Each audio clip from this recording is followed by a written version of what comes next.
that's obeying 2 Timothy 2:2 to train faithful men to teach others. And we're going to see now if this thing will pick it up and find that camera up there. Yeah, it's got it for sure. Okay, I'll quit talking and see if we can't see something.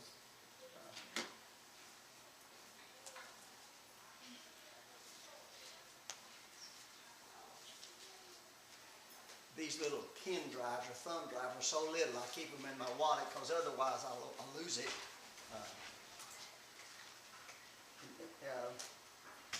As you find as you get older, you have to stay ahead of yourself to remember what you ought to remember.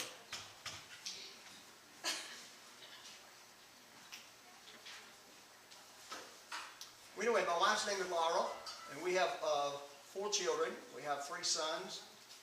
First son's 54, second son's 52, and the third son is 50.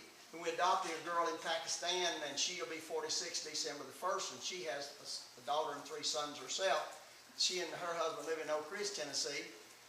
And the middle son, Philip, he and his wife and daughter are down in Honduras, in Mexico. Let's see why that thing didn't come up.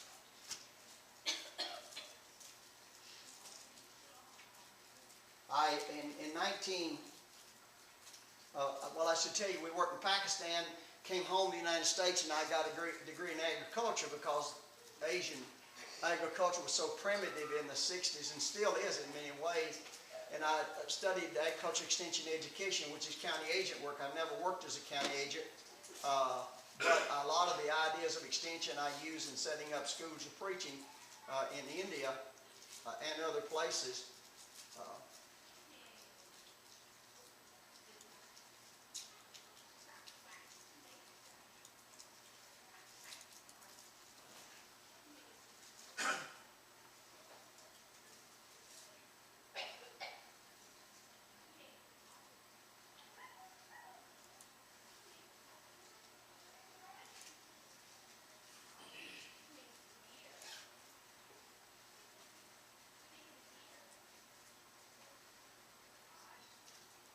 Now we're ready to start.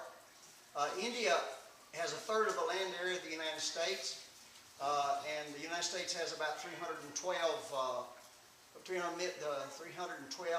million people. India has 1.25 billion people, which means they have a population that's 4 times that of the United States, and tremendous need.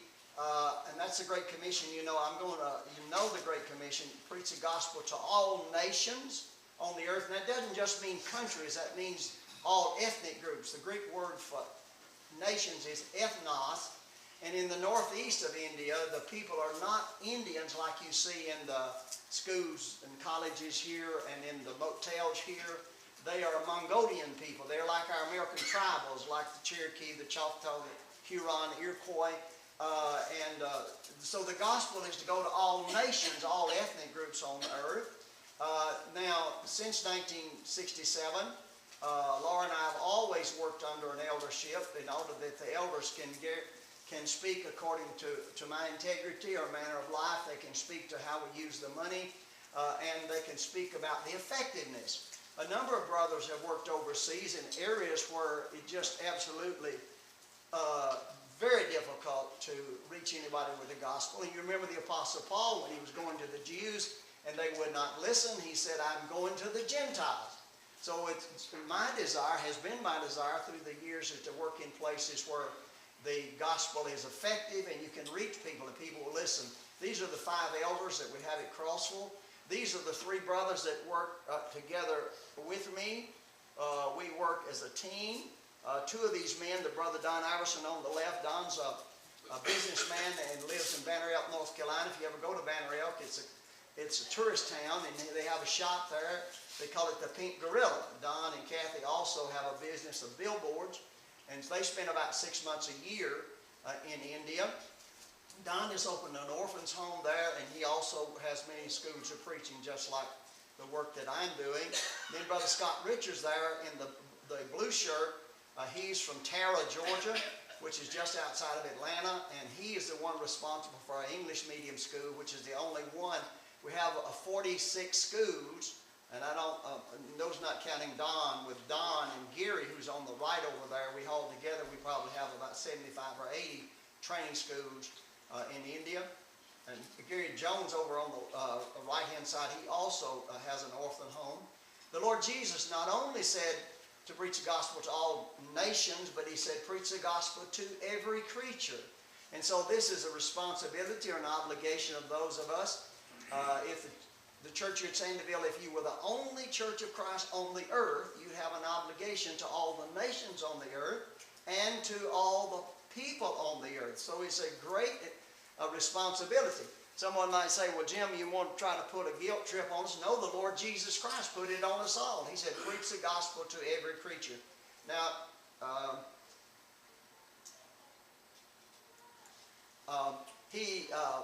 the Lord Jesus said, preach the gospel to every creature. And so we have that responsibility. Here's India. As I said, India is about 1/3 the size of the United States. It has 28 states and 5 federal districts. We have schools of preaching, as you'll notice up here in the northeast. There's 7 states up there, and the majority of the people are the Mongolian peoples. When the Mongolian peoples went east out of Russia into Alaska and then to this part of the world, of the Americas, they also went to the west and they went into the Himalaya Mountains. And these 7 states here are in the foothills of the Himalaya Mountains. And we have most of our schools of preaching down here in the deep south, Tamil Nadu. Tamil Nadu is probably about 1/3 bigger than Kentucky. And Kentucky has probably about 6 million people. I'm not sure about the exact amount. But Tamil Nadu now, which is about 1/3 bigger than Kentucky, I'm saying Kentucky, I should say West Virginia. It's about 3 times the size of West Virginia, Tamil Nadu is. And Tamil Nadu has 73 million people. I tell people here we have wall-to-wall carpet, but over there they have wall-to-wall people. And to emphasize that, we also have schools of preaching in Kerala. The state of Kerala is half the size of Rhode Island, and you have some idea of how small Rhode Island is, and they have 35 million people in Rhode Island. So those 2 southern states have more than 100 million people in them.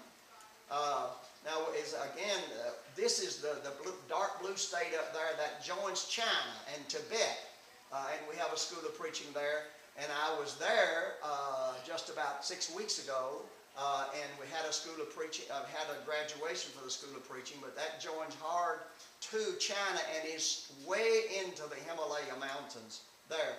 The world population is present 7,100,000,000. If John were to give Sue $1 billion and say, now honey, I got 2 rules. Rule number 1, spend $10,000 every day.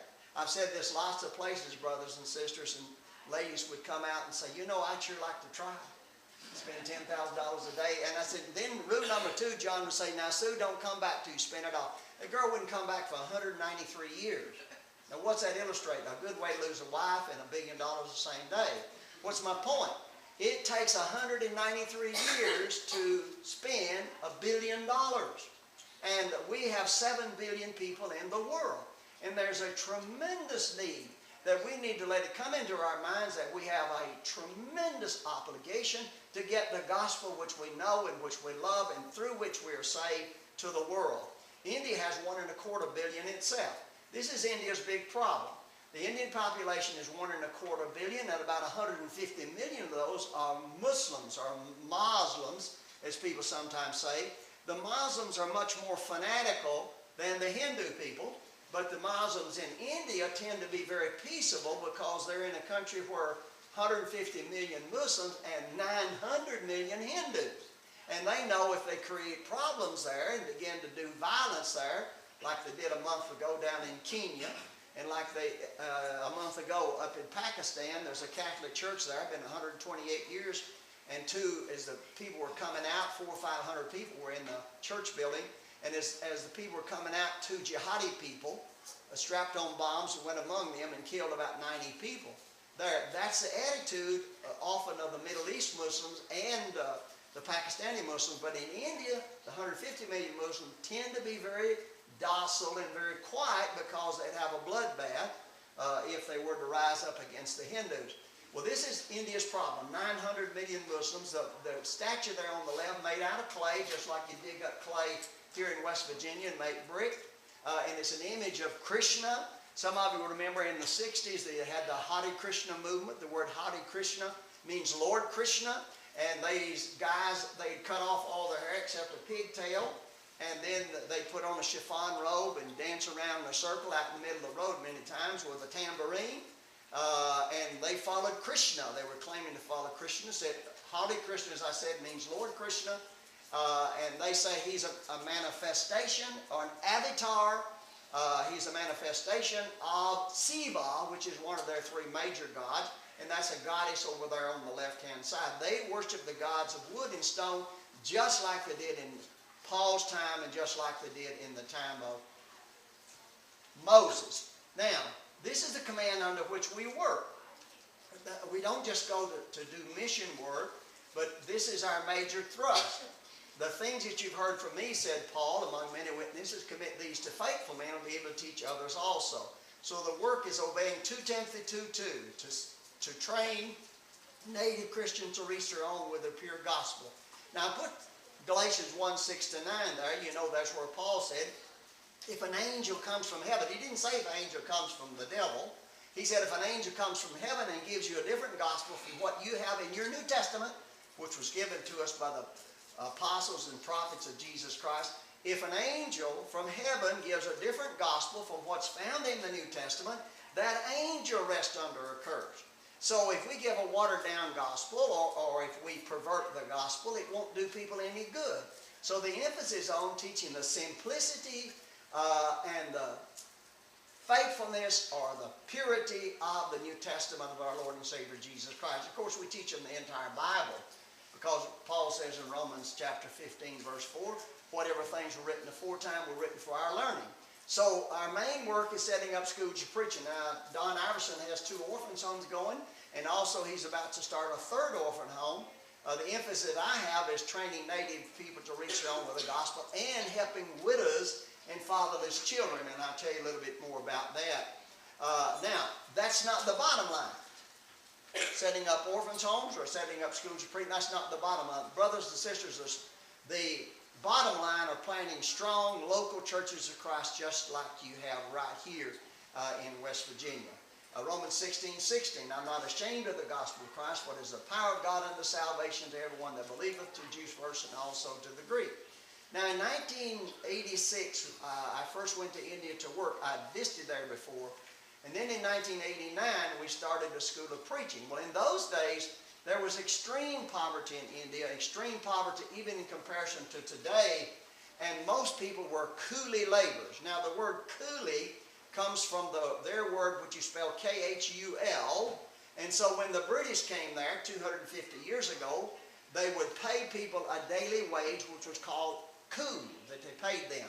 So the British would say, go get us some coolies, that is, some laborers to do labor work. And so that name stuck. And we usually think here in America that the word coolie comes from Chinese, but it came from the British, and they took it to China. Well, the brothers were working that way, and they get paid daily. So we started bringing men in 2 weeks a month. Now, the reason why we bring them in 2 weeks a month, we bring them on Monday, and then send them home on Saturday. Bring them on Monday, send them home Saturday, let them stay home for 2 weeks. The reason we'd send them home every weekend, because we wanted them to be with the local churches, because as I said in the beginning, that is the purpose. That is planting strong local churches of Christ. And we didn't want to keep them the whole month. We wanted them to hold on to the jobs that they had. They might be working for a Hindu landowner, and we wanted them to keep their jobs. And so we would bring them in 2 weeks a month and keep them for 3 years. Now, this is the property we bought in 1994. Started the school in 1989 and bought this property. On the left-hand side there, you see our assembly hall. By the way, we built the assembly hall, and all these buildings that you see here, we built them out of handmade brick. Handmade, not brick, but concrete blocks. When we lived in Pakistan, I noticed that the Pakistanis were making block. They had a steel mold, and they would form up concrete block, take the steel mold, put the mortar in it, and lift it off. And so when we got to Pakistan in 1989 and started the school, I taught the brothers there, and so for about 15 years we made handmade blocks. Eventually now we have bought a block making machine. But these buildings you see are all made from those handmade blocks. We put the lights in. This 7 acres of land was absolutely barren. It had been farmed for generations and nothing was growing on when we bought it. And we put the lights in, and that's a little lane that goes down to the dining hall. I'm standing on top of the dining hall. And we put the brothers in class 4.5 hours a day for 5 days a week. And then 2.5 hours a day that had to work in the field. As I told you, I went to the University of Tennessee and took agriculture extension. So the idea was to teach them improved agriculture methods. These brothers, when they would come to us, since they were day laborers on these farms, they would not have any skills except how to run a hoe. But in the early days, when we started the school, I would interview the men that we're going to bring into the school, and I would tell them, if you tell me you're a Versailles coolie, Versailles means agriculture. I said, if you tell me you're an agriculture coolie and your hands are as soft as a movie star's, we don't want you. And I've actually turned men down. They'd say, I'm Versailles coolie, I'm agriculture coolie. I'd say, shake hands with me. And the hand just as soft as Shirley Temple's were in about 1940, and I said, we don't want you, because I knew he told a lie. If he was a farm laborer, he didn't have hands that were that soft. But anyway, we ran this for 20 years, this school for 20 years, and now, today, it's so that most men have full-time jobs. And so what we've done, we've gone to evening schools, as I've talked about. But let me mention the building that you see right there, that was our office. This is one of our 4 water tanks for the 4 wells we have on the property. India commonly has about 6 months of monsoon rains, which means it rains every day, just about every day, between the middle of June and the middle of December. And I'll talk more about that. And this is one of our cornfields you see here. And here the brothers, they are laying off the rows to get them ready for ground irrigation. Here are vegetables we had planted at that time. We want them, in the book of Acts chapter 20 and verse 34, the Apostle Paul said to the Ephesian elders, he said, you know that with these hands that I've supported myself and those that here that are with me. And so what we want these brethren in India is not to put them on American support when they graduate, but so that they can be, quote, tent-making preachers. Most of them, when they come to us, they want to learn how to operate a sewing machine, because South India, especially Tamil Nadu, where this school is, they have many textile mills and many spinning mills. So if they go in to get a job and other men coming in are just farm laborers, and our brethren know how to run a sewing machine, they can get a leg up on getting a job. Well, about 5 years ago, we were letting them learn how to drive a car. We had someone in the city to teach them how to drive a car. Also, some of them learned electrical work, and some of them learned typing and computers. But we wanted them to learn, if they could, how to drive a tractor, because if a man's a coolie laborer, he earns about $5 a day. If he can drive a tractor, he can learn about $25 a day, which doesn't sound like a lot of money, but it's an awful lot of money to them. So that's why we bought this tractor. Now then, I'm going to move to another phase of what we're talking about, and this relates to the fact that in 1949, here in America, there was a faction that rose up among us, and this faction said that it's not right for the church to help orphans. Because why? Well, because orphans are not members of the church. And so I was baptized in August 1953, and someone told me that they said, and this faction was only 4 years old, as I said, it started in 49, and they said, well, they teach that you can't help orphans or orphan homes. And I said, why not? Galatians 6:10 says, therefore, as we have opportunity, let us do good unto all, especially those who are the household of faith. Oh, they said, oh, no, that only means you and your wife. You can help an orphan as individuals, but a church cannot. But that's not true. Now I want to show you another illustration about this. I wrote this in my newsletter back in June, I think May or June, and I said when Jesus said, when this is said about Jesus here in Matthew 4:23, I said Jesus was 30 years old. He was from Nazareth, a despised city. He was from the province of Galilee, which was called Galilee of the Gentiles, and he was a bachelor. Well, Laura, she reads all the newsletters before we send them out, and so she asked me on the phone, why did you tell the American people, the brothers and sisters supporting us, why did you tell them Jesus was a bachelor? Because in Asia, a married man is highly respected, much more than a bachelor is. To give you an illustration, while we lived in Pakistan, we had bought a Chevrolet sports van, and we took it over there with us, and went to a place. I had a brother who's 23 years old. He was unmarried, and he was translating for me from English into Urdu, which is their language. And we went to a place, and there were 19 people, men and women, who wanted to be baptized. Now, that Chevrolet sports van would comfortably hold 9 people, but you could crowd 12 into it. But we got out to the baptizing place. There were 39 Pakistanis that were in that van. Well, when we got out there, we're getting ready to baptize the people, the 19 people, and I didn't baptize. When I first went to India, I knew that oftentimes the Indian brethren would save up people to be baptized by the Canadian brother who came, or the American brother, so he could make pictures and go back and report all the good work he'd done. But so when I went there in 1986 for a Bible camp, a Hindu man came to the Bible camp. It was 2 weeks long, and someone taught him, and they came to me and they said, Brother Jim, this man is a Hindu and he wants to be baptized. We want you to baptize him. I said, brethren, you caught him, you string him. Because I wanted them to know what they could do, they do for themselves. So in these now 27 years, on average, we've had about 2 to maybe this year we'll have 4,000 baptisms over there, or hopefully more baptisms than that.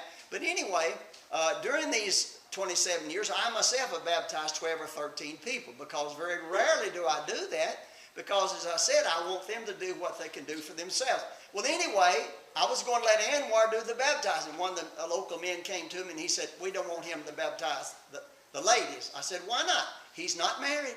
So that brings me to the illustration where Jesus was a bachelor, and yet he was going to these synagogues and he was preaching about the kingdom. But notice what it says. And Jesus went about all of Galilee, teaching in their synagogues, preaching the gospel of the kingdom, and healing all kinds of sickness and all kinds of disease among the people. Now, why was Jesus doing the healing? To prove that he was the Son of God, that he was from God. Nicodemus says in John chapter 3, he said, we know that your teacher come from God, for no man can do the signs that you're doing except God is with him. But it had another effect. His healing people brought great numbers, masses of people. When he would come to a place, before he ever started preaching, they heard about him coming. They'd bring the blind, the deaf, the lame, the leprous, the maimed, or whomsoever. They'd bring them, and so he got people to come by the good works that he did. And what I'm suggesting is, it is that we need to do the good works. Now, I don't mean to go into the social gospel. And when we, sometimes churches, they'll get so caught up, denominational and sometimes churches of Christ, will get so caught up in doing benevolence that they forget to preach the gospel to people. Well, my way of thinking, that if you help people physically and you don't get the gospel to them, it's like putting a Band-Aid on a cancer. Because ultimately they're going to be lost and they need to know the gospel. And so the idea is to use benevolence in order to get the people to listen. Well, the lady you see here in these scrubs, her name is Arlene Barry. Arlene came in January 12 to our house, and she said, my daughter Hannah, who's a student at the University of Tennessee Agriculture School, last summer, 2011, she said last summer she went down to Latin America on a mission trip, and she got back and said, Mama, said all they did was just have a Bible camp. That's all it was. She said, Hannah said, I want to do some mission work. So anyway, we arranged for her to go over, and I said to Arlene, I said, you've got to go with her. I had 2 nurses, and they had said they would go, but coincidentally, both of the nurses said our mothers have Alzheimer's, and so we can't go. So I said, Arlene, you got to go with her. So she did. And so here you see Arlene, and we're having an eye clinic. Now, we can't give bifocals, of course, but we give reading glasses, and we buy those little small reading glasses in the tube like that. We can buy them for about $1 a piece. And so here's what this is why people need reading glasses in India. According to an outgoing president of the Asian Pacific Optometrists Organization, there are 153 million people in India who require reading glasses but do not have access to them. Last July, we examined about 1,100 people in 4 villages with about 95% needing glasses. Now then, this lady here is a widow.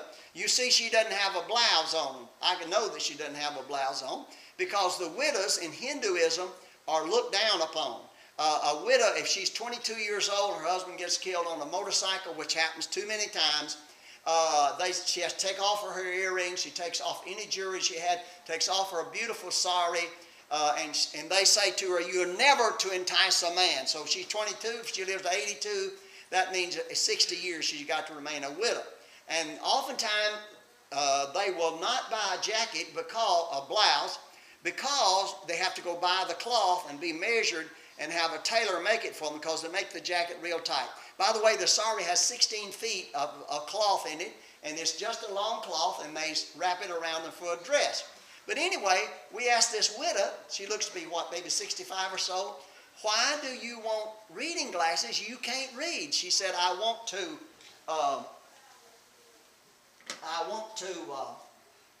get the bugs, poochie they call them, and the stone out of my rice, just like you get them out of your beans when you do that. And here the ladies lined up for that.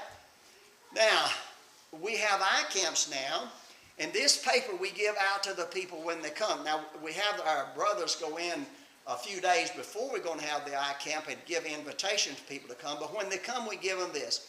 This eye camp is conducted by the Church of Christ to provide an eye exam without cost and free reading specs. As you may realize, there are many denominations among those who profess to be Christians. These are Hindu people now that we're giving these to. And but the Church of Christ is not a denomination. It is the original and true church which was founded in Jerusalem about 2,000 years ago. It is the kingdom of God on earth. Jesus rules as its head from heaven. The Church of Christ does not have a headquarters on earth like New Delhi or London or Rome. Its headquarters are in heaven, where Jesus sits at the right hand of God as ruler of the kings of the earth. Jesus was crucified April the 7th of April in 33 A.D. He was raised 3 days later. 40 days later, after his resurrection, he ascended back to heaven, where he was seated at God's right hand as King of Kings and Lord of Lords. This service is an imitation of Jesus, who came to be served, not to be served, but to serve. Now, we have a school for single men and single women. Now, the school at Dindigul was set up for married men, and we graduated in 20 years about 850 men, and only 2 of them were bachelors who went through that school. So we set up in 1992 a special school just for single men and one for single women. And here you see our single men this last April, and they're interviewing people and getting their names and addresses before they get their eye exam. And our girls are inside and giving them eye tests, use the card where you have the different size letters and all, and seeing which pair of glasses that they want. Now, this is Hannah. I referred to Hannah Barry, and they are from Monteagle, Tennessee, which is between Nashville and Chattanooga. And she now is a 4th-year student at UT. And that's Sonia Gandhi, and she's Sonia Sampson, and she is the daughter of our principal of the Dindigul School. She graduated from our women's school, which we call Angie Green, and she holds a Bachelor of Science in Computer Science, and she has a Master in Education, and she teaches the deaf in the local high school at Dindigul. Hannah is wearing the sari, which is, again, that 16 feet of cloth, and you see she does have on a blouse that matches the sari. And Hannah is wearing another typical dress there. The baggy pants are called shalwar, and the dress is called kameez, and the scarf is called dupatta. While I was there, and this was in July of 12, in about 10 miles from the school, we went there to start a new congregation, and this sister right here, a widowed lady, she is one of the members of the church there. There were about 6 or 8 of us, And so when we got there, she saw us coming into the village, and she said, "Oh, I want to make tea for you. Anytime you go to a home in India or Pakistan, they're going to serve you tea. They do like the British. They boil the tea, and then they put the milk in it and boil the milk, and then they put sugar in it." So she wanted to do that. So here we've got 6 or 8 people, and she's serving tea to every one of us. And this is her 2-burner cooking stove that you see right here. Now, we buy the brothers who graduate from school a bicycle. I say we buy the brothers because most of the time the girls, they want a sewing machine. So we'll buy them a bike. If they want a bike, we'll buy the bike for them. Bike costs us about $70. Now, this is a very interesting picture because this goes back to August 2012 when we had 63 graduates from 17 village training schools.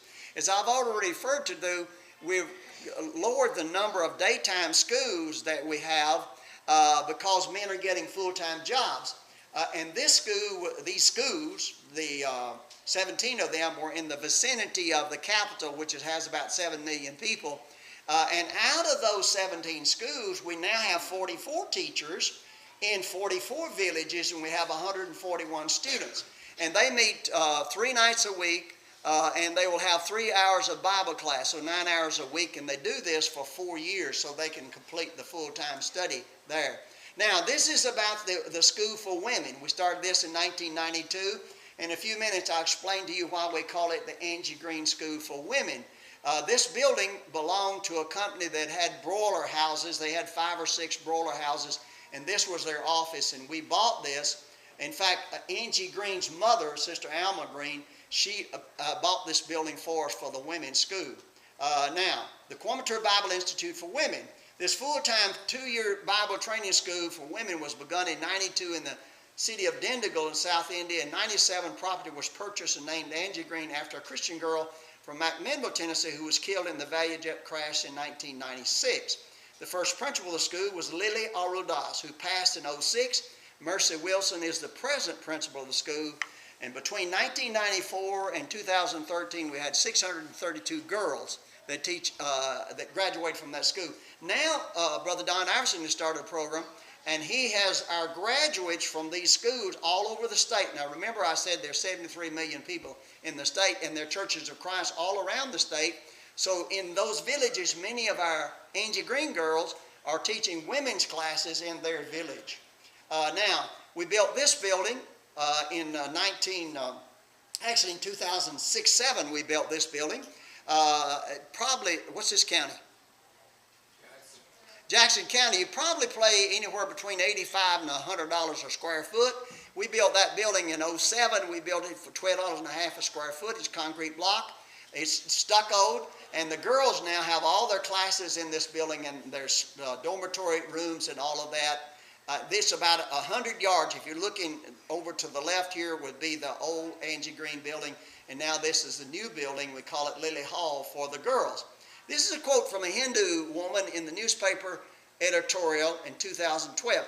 Many of the states in India, the 28 states, they do not really encourage their girls to get an education. So this lady, a Hindu woman, was writing this to encourage the states that are not really helping their girls to promote education of women more.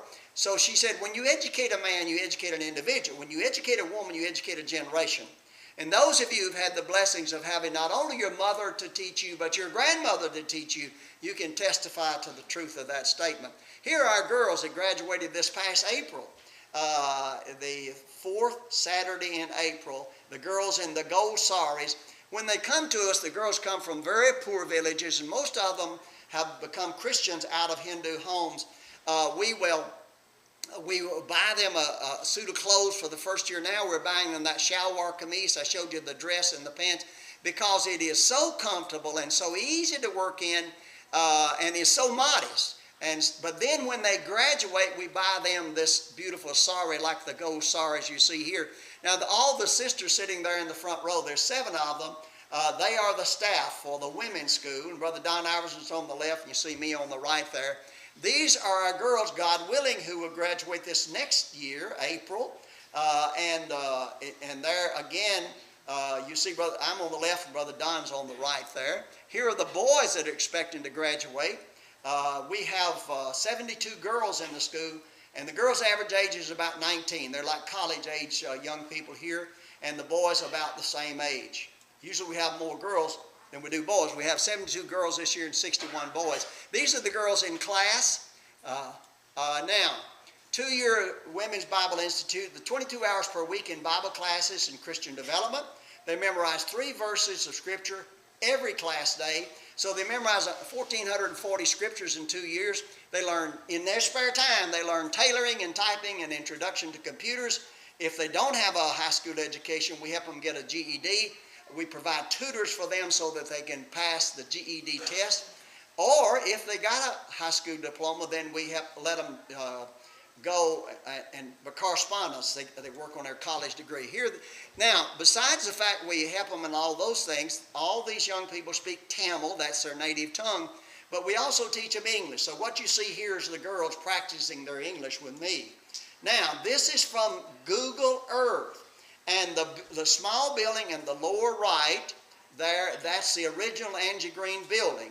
And then the bigger building in the lower middle part of the screen, that's the Lily Hall. That's where the girls are, and the boys now are in the girls' school. If you see that long, skinny building right there in the middle, it's a very old building, maybe 80 or 90 years old, and it's in very poor shape. And what we're hoping to do in the next 6 to 9 months is to tear that building down. It's only 1 story, because what we're having is our staff are having to live all around the community, and we have to rent houses for them or apartments for them around the community. So what we want to do there is create some classrooms and create some quarters for where our teachers can live, and it's going to cost us now about $25 a month. I'm sorry, $25 a square foot in order to build. So it costs us to build a building there like that. It cost us about $97,000 in order to do that. Now, this I put in so that you sisters could see. This is one of our girl graduates, a wonderful story. Her name is Victoria, and she was married in July 2012. This is her wedding dress. She married a gospel preacher, and he's there on the left. Notice he's got a lei on, like you see people get leis in Hawaii, and they do that very, very much in India. Now, this is one of the works we have, one of the biggest works that we have, and that's helping widows. Because in Hinduism, the Hindu books, holy books say, if a widow, let's say she's 22, if a widow remarries, back up. If she never marries and she's faithful to her dead husband all of her life, she'll be reborn into paradise. But if she is dishonorable to her dead husband and marries, you know they believe in reincarnation, she'll be reborn in the belly of a jackal. Now that's what they tell their little girls. So we just literally have hundreds of women who become widows. In fact, right now we got 107 widows that we're ready to provide for. And this is an example. Notice again, she doesn't have the jacket on. That again shows that the widows are on the totem pole of poverty. They're on the bottom rung. That's her house. Now she didn't want goats. Usually we buy them goats, but she wanted sheep that you see here. Now, usually in India, they're not so brutal as China. If a woman conceives her second child in China, they expect her to kill it. But that's not true in India. They encourage them psychologically to have 1 or 2 children. But this lady, you can see how young she was. This picture was made about a year ago. She has 6 children, 5 girls and 1 boy. And so when we buy goats for a widow, we'll buy her 5 goats. Now, sometimes people want to know, are these milk goats? Usually, now, they will milk them while they have them, but usually the goats are raised from meat. We can buy beef for our schools, and we do, to make beef stew for the schools, and we pay about $1.25 a pound, but goat meat runs about $2.50, $2.75, or $3 a pound. So goats mostly are raised for that.